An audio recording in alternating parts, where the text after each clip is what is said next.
নমস্কার, আপনারা দেখছেন টিভি24 বাংলার সঙ্গে রয়েছে আমি সুস্মিতা। আর হেলথ ম্যাগের এই বিশেষ পর্বে আরও একবার আপনাদের স্বাগত।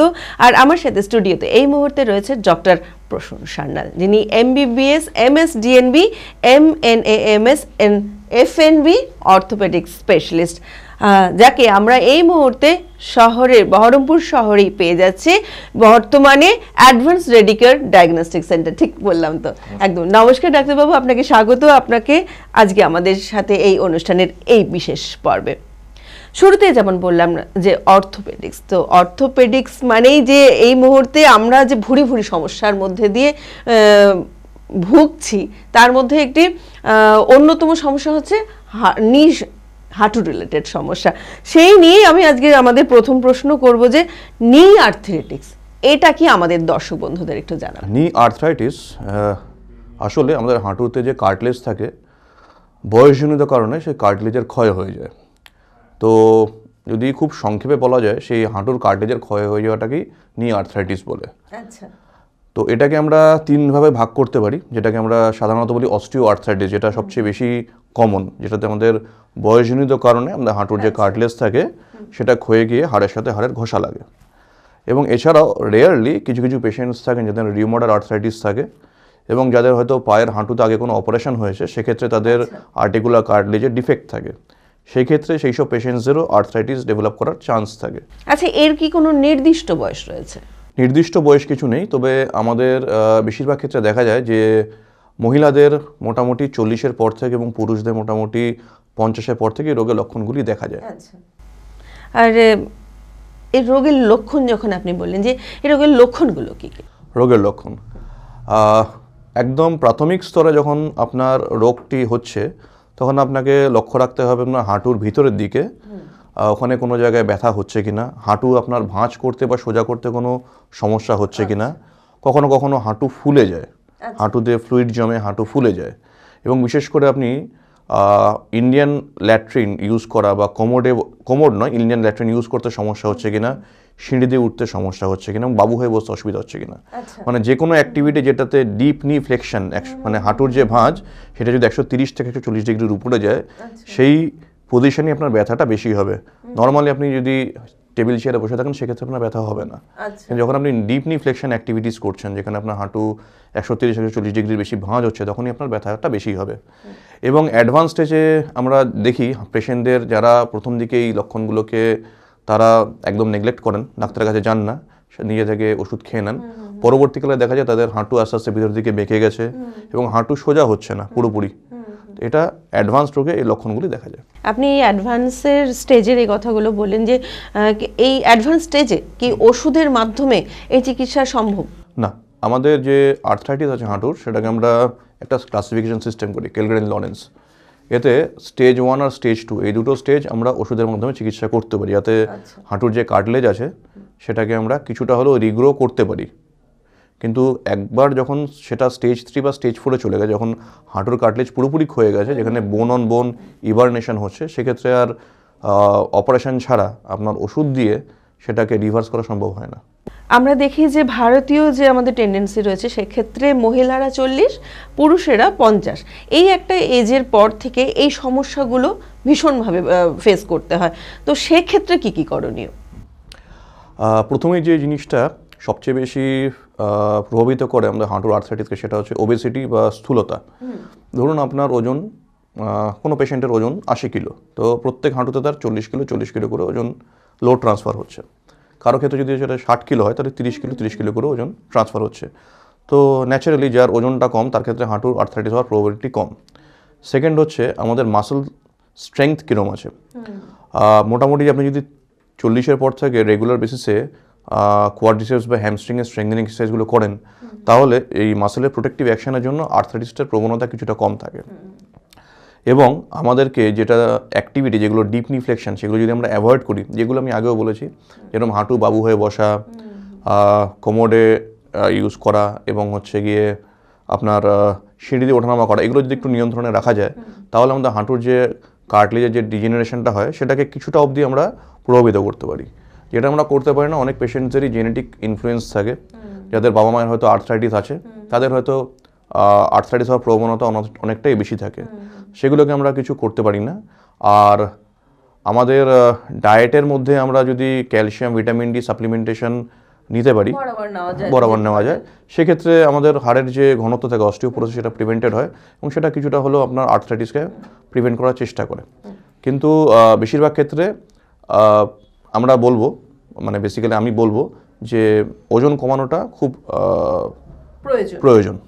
আচ্ছা, আমাদের যে ডেইলি লাইফস্টাইল এখন দাঁড়ায়, যে সাধারণত আমরা এই 10টা-5টা ডিউটিকেই যদি ধরে নিই, যে 10টা-5টা ডিউটিতে সারাক্ষণ বসে থাকার একটা প্রবণতা থাকে, এই যে ডেইলি লাইফস্টাইল, এটা আমাদের এই যে হাড়ের সমস্যাগুলোতে ঠিক কতটা গুরুত্বপূর্ণ ভূমিকা নেয়? এক্ষেত্রে হাঁটুর থেকেও আমি বেশি বলবো আমাদের যাদের সেডেন্টারি লাইফস্টাইল আছে তাদের ক্ষেত্রে, বিশেষ করে যারা ল্যাপটপে কাজ করেন বা ডেস্কে কাজ করেন, তাদের ক্ষেত্রে ঘাড়ে ব্যথা এবং কোমরে ব্যথাটা অনেক বেশি বড় ফ্যাক্টর। কারণ আপনাকে যখনই একটানা অনেকক্ষণ ধরে, প্রায় 1 ঘন্টা 2 ঘন্টার বেশি একটানা আপনি যখন ল্যাপটপে কাজ করছেন, ডেস্কে কাজ করছেন, সবসময় আপনি এটা ঝুঁকে কাজ করার প্রবণতা থাকে। সেক্ষেত্রে আপনার আলটিমেটলি ঘাড়ের সার্ভাইকাল রিজিয়ন বা লাম্বার রিজিয়নে স্পন্ডাইলাইটিস হওয়ার সম্ভাবনা থাকে। এবং সেক্ষেত্রে আমি বলবো যে প্রত্যেক 40 মিনিট 50 মিনিট পর একটু ব্রেক নিয়ে আস্তে আস্তে রেঞ্জ অফ মোশনস বা একটু স্ট্রেচিং করলে সেই সমস্যাগুলো অতটা তাড়াতাড়ি ডেভেলপ করে না। আপনার প্রসঙ্গকে টেনেই আমি বলছি, যেহেতু স্ট্রেচিং করা বা রিলেটেড, তো আমরা সবাই মানে বেশিরভাগ ক্ষেত্রে বিশ্বাস করি যে যোগ এই এক সমস্যা থেকে আমাদেরকে সাধারণত বাঁচিয়ে তুলতে পারে। তো ঠিক সেই হিসেব মতে যোগ বা ইয়োগা বা যাই বলুন, যে এক্সারসাইজ, সেটা কতটা গুরুত্বপূর্ণ। আর তার পাশাপাশি এই প্রশ্ন আমার থাকবে যে শহরের তো আনাচে কানাচে এই মুহূর্তে প্রচুর যোগ কেন্দ্র, ঠিক কতটা লাভদায়ক এই ক্ষেত্রে? দেখুন, যিনি যোগাসন ছোটবেলা থেকে করছেন তাদের সেই ফ্লেক্সিবিলিটি থাকে যে তারা পরবর্তীকালে সেটা কন্টিনিউ করতে পারেন। এবং যোগাসন শুধুমাত্র যিনি প্রশিক্ষিত, যোগে যিনি প্রশিক্ষিত, তিনি ছাড়া অন্য কারোর সেটা করানো বা শেখানো উচিত নয়। শুধুমাত্র ইউটিউব ভিডিওস দেখে যোগ কখনোই শেখা উচিত নয়। আপনাকে যদি যোগ শিখতে হয়, সেটা একজন যিনি ট্রেন্ড যোগা ট্রেনার আছে তার আন্ডারে শেখা উচিত। এবং সেক্ষেত্রেও আপনার যে বর্তমান পরিস্থিতি এবং আপনি আগে কখনো যোগ করেছেন কি করেননি, সেটার উপর নির্ভর করে আপনাকে সেগুলো করতে হবে। ধরুন আমি কারোর কোমরে পার্টস ফ্র্যাকচার আছে, পার্টস ইন্টারআর্টিকুলারিস ফ্র্যাকচার আছে, তাকে যদি আমি চক্রাসন করতে বলি যোগে, সেটা তার সমস্যাটা আরও বেশি অ্যাগ্রাভেটেড হবে।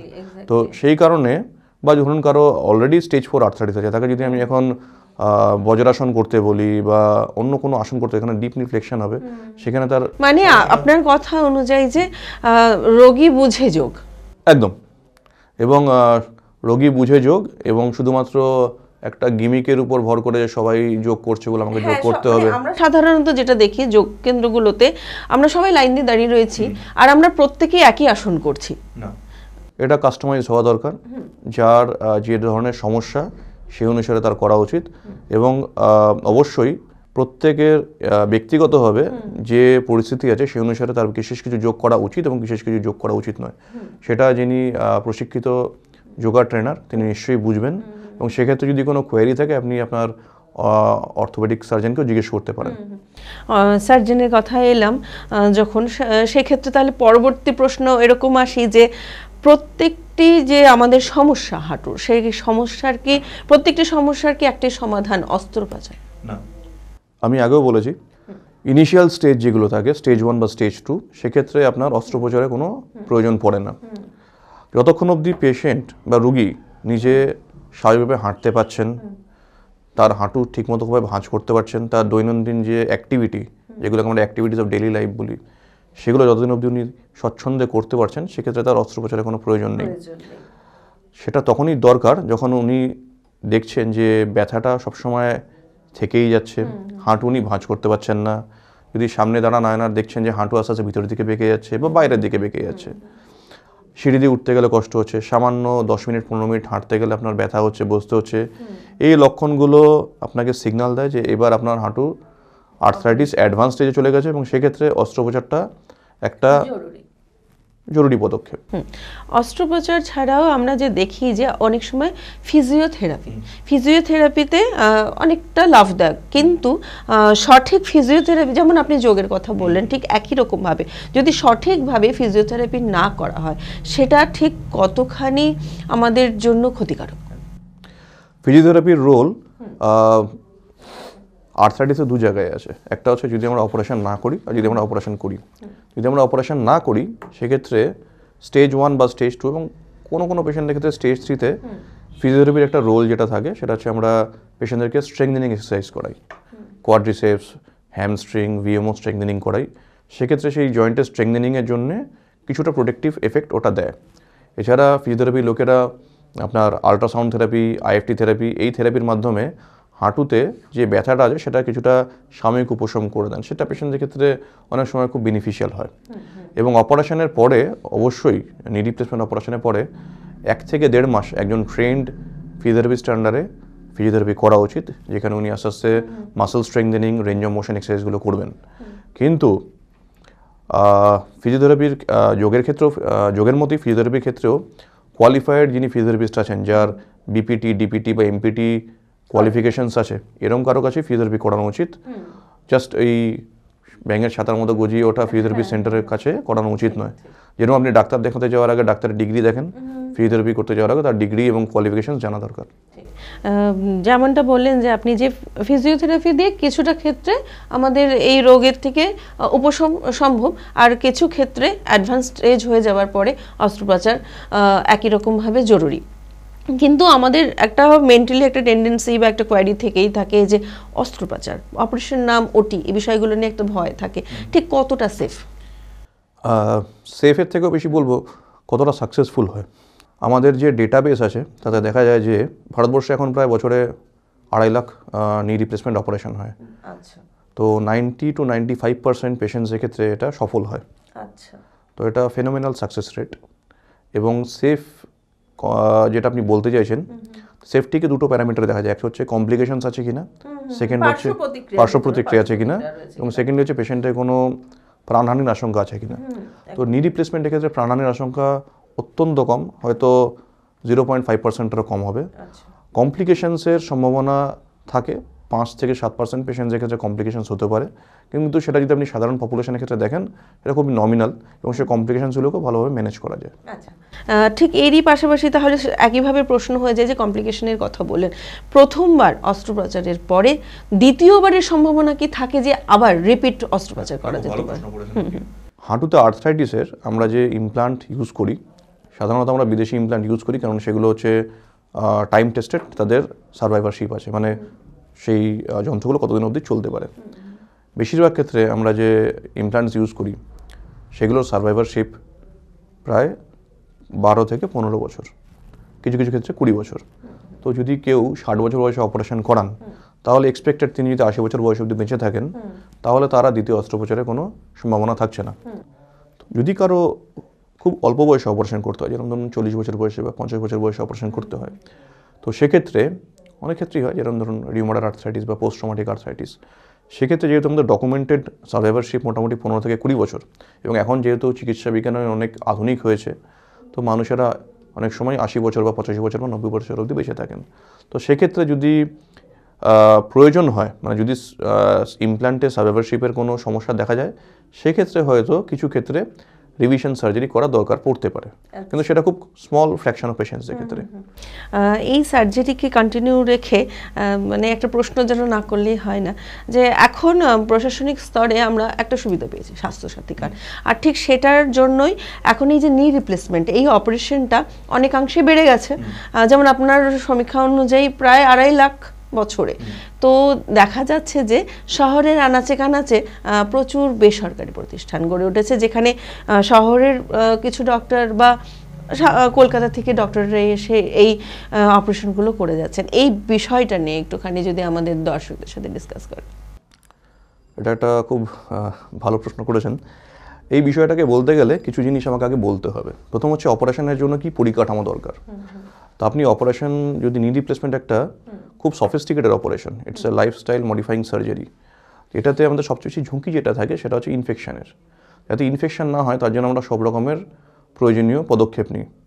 আপনি যেহেতু বলেন যে শহরের যে বড় হসপিটাল আছে সেগুলো ছাড়া পেরিফেরিতে যে হসপিটালগুলো আছে, সেক্ষেত্রে স্টেরিলিটি এবং ওটির যে এনভায়রনমেন্ট, মডুলার ওটি আছে কি নেই, সেটা খুব ইম্পর্ট্যান্ট।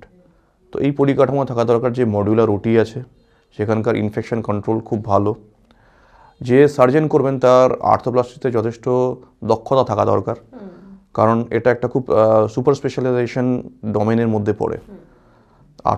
অর্থোপেডিক্স যখন আমাদের পড়ানো হয় তখন আর্থোপ্লাস্টি অবশ্যই পড়ানো হয়, কিন্তু সেটাতে এক্সপার্টাইজ অ্যাচিভ করতে গেলে আপনাকে আরও বেশ কিছু বছর সেটাতে আপনাকে লেগে থাকতে হবে এবং সেটা নিয়ে যথেষ্ট পড়াশোনা করতে হবে। সেই দক্ষতাটা অবশ্যই সার্জন যিনি আছেন তাকে অর্জন করতে হবে।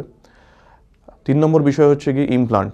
স্বাস্থ্যসাথীতে যে ইমপ্লান্ট ইউজ হয় সেটা যদি ওডেপ রেটিংয়ে 15 বা 10-এর উপর যায় তাহলে বলতে পারা যায় সেই ইমপ্লান্টসগুলো ভালো।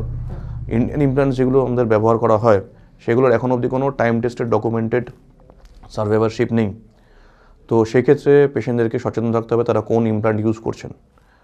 তো ইমপ্লান্ট ইউজ করার আগে সেটার ওডেপ রেটিং কী আছে, সার্ভাইভারশিপ ডেটা কী আছে সেটা জেনে নেওয়া দরকার।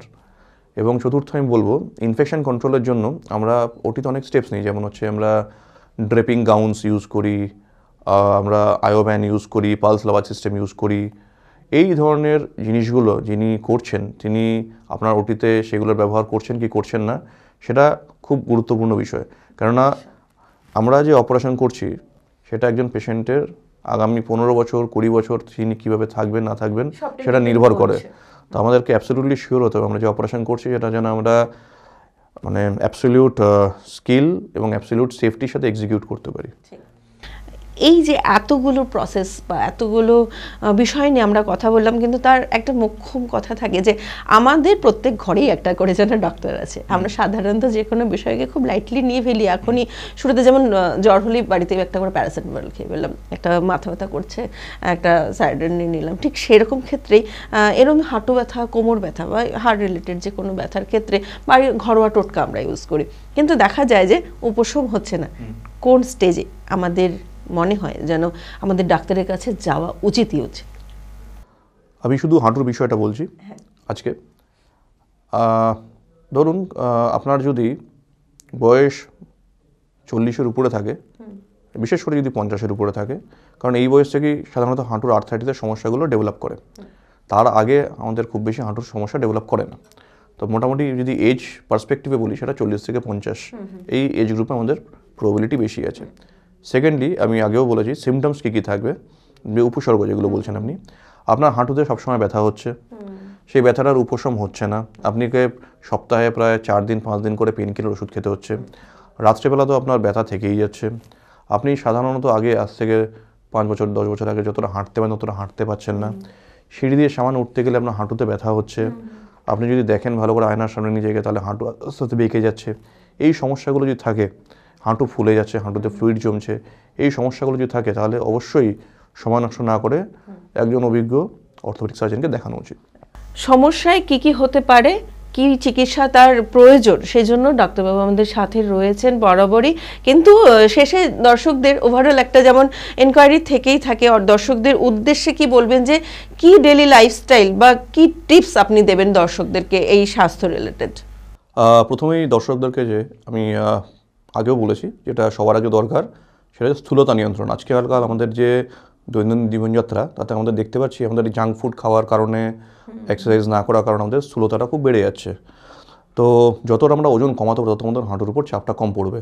তো সেক্ষেত্রে আমাদের কার্বোহাইড্রেট ইনটেক, যেটা আমরা ভাত খাই সেটা একটু শুধু সামান্য কমানো যায়, ফ্রুটস ভেজিটেবলস যদি একটু বেশি করে খাওয়া যায়, প্রোটিন ইনটেক ঠিক রেখে, এটা প্রথম পদক্ষেপ। আমি পুরুষদের ক্ষেত্রে বলছি, কারণ হচ্ছে গিয়ে স্মোকিং এবং অ্যালকোহল এই দুটোর একটা খুব নেতিবাচক প্রভাব আছে হাঁটুর আর্থ্রাইটিসের উপরে, সেটা কার্টেজের ক্ষয়টাকে খুব ফাস্ট করে।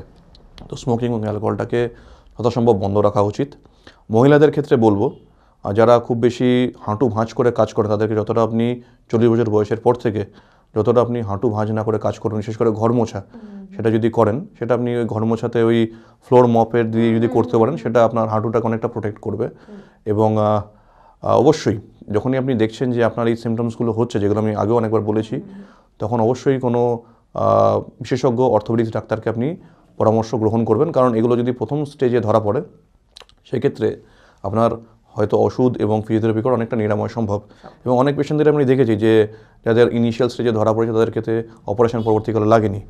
অপারেশন বেশিরভাগ ক্ষেত্রে তাদের ক্ষেত্রেই লাগে যারা ইনিশিয়াল স্টেজ এগুলোকে নেগলেক্ট করেছেন এবং পরবর্তীকালে আমাদের কাছে এসেছেন যখন অ্যাডভান্স আর্থ্রাইটিস হয়ে গেছে, তখন আমাদের অপারেশন করা ছাড়া অন্য কোনো উপায় ছিল না। অনেক অনেক ধন্যবাদ ডাক্তারবাবু আপনাকে আজকে আপনার মূল্যবান সময় আমাদের সাথে ভাগ করে নেওয়ার জন্য, স্টুডিওতে দর্শকদের কাছে আপনার কথা পৌঁছে দেওয়ার জন্য। আমাদের সাথে এই মুহূর্তে আছেন ডক্টর প্রসূন সান্যাল, যিনি এই মুহূর্তে বহরমপুরের অ্যাডভান্স রেডিকিওর ডায়াগনস্টিক সেন্টারে আছেন। যে কোনো পরামর্শের ক্ষেত্রে ওনার সাথে সেখানে যোগাযোগ করা যেতেই পারে। পরবর্তী অধ্যায়ে আমরা অন্য কোনো বিষয় কথা বলবো নিশ্চয়ই, সেই জন্য আপনাদেরকে নজরে রাখতে হবে টিভি 24 বাংলার পর্দায়। নমস্কার।